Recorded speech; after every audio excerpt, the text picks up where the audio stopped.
வணக்கம். விடுதலை ராஜேந்திரன். அத்வானிக்கு பாரத ரத்னா பட்டம் வழங்கிய போது அதை கடுமையாக எதிர்த்து அறிக்கைவிட்ட ஒரே தலைவர் விடுதலை சிறுத்தைகள் கட்சியினுடைய தலைவர் தொல் திருமாவளவன் அவர்கள். அவர் அந்த அறிக்கையில் பெரியாருக்கு பாரத ரத்னா பட்டம் வழங்க வேண்டும் என்ற ஒரு கோரிக்கையை முன்வைத்திருந்தார். அது குறித்து இப்போது நமது சிந்தனையாளர்களிடையே சில வாத பிரதிவாதங்கள் நடந்து கொண்டு இருக்கின்றன. திருமாவளவன் அவர்கள் அத்வானிக்கு பாரத ரத்னா கொடுத்ததை கண்டிக்கிற அதே நேரத்தில் பெரியாருக்கு தர வேண்டும் என்ற கோரிக்கையை வைத்தது பாஜக அதை ஒருபோதும் செய்யாது, ஆனால் நியாயமாக பெரியார் அதற்கு தகுதியுடையவர் என்று அவர்களுக்கு ஒரு செக் வைக்கின்ற நோக்கத்தில்தான் அந்த கருத்தை அவர் தெரிவித்தாரே தவிர பெரியாரை பாரதத்தின் தந்தை என்று அடக்குவதற்கான நோக்கம் அதில் இல்லை என்பதை நாம் புரிந்து கொள்ள வேண்டும்.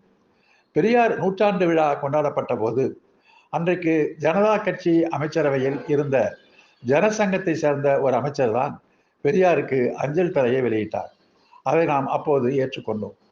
இப்போது பெரியார் என்ற ஒரு சொல்தான் சங்கிகளை, பார்ப்பனியத்தை கடுமையாக அச்சுறுத்தி கொண்டிருக்கிற ஒரு சொல்லாக இருக்கிறது. அவர்கள் ஒருபோதும் பெரியாருக்கு இந்த பட்டத்தை தரப்போவதும் கிடையாது. அப்படியே அவர்கள் தந்தாலும் கூட அது அவர்கள் பெரியாரை ஏற்றுக்கொள்ளுகின்ற அளவிற்கு அவர்கள் கொள்கையிலிருந்து இறங்கி வந்திருக்கிறார்கள் என்றுதான் அதை பார்க்க வேண்டுமே தவிர பெரியார் அந்த பட்டத்திற்கு தகுதியானவரா என்ற கண்ணோட்டத்தில் அதை பார்ப்பது சரியான பார்வையாக இருக்க முடியாது என்பது நமது கருத்து.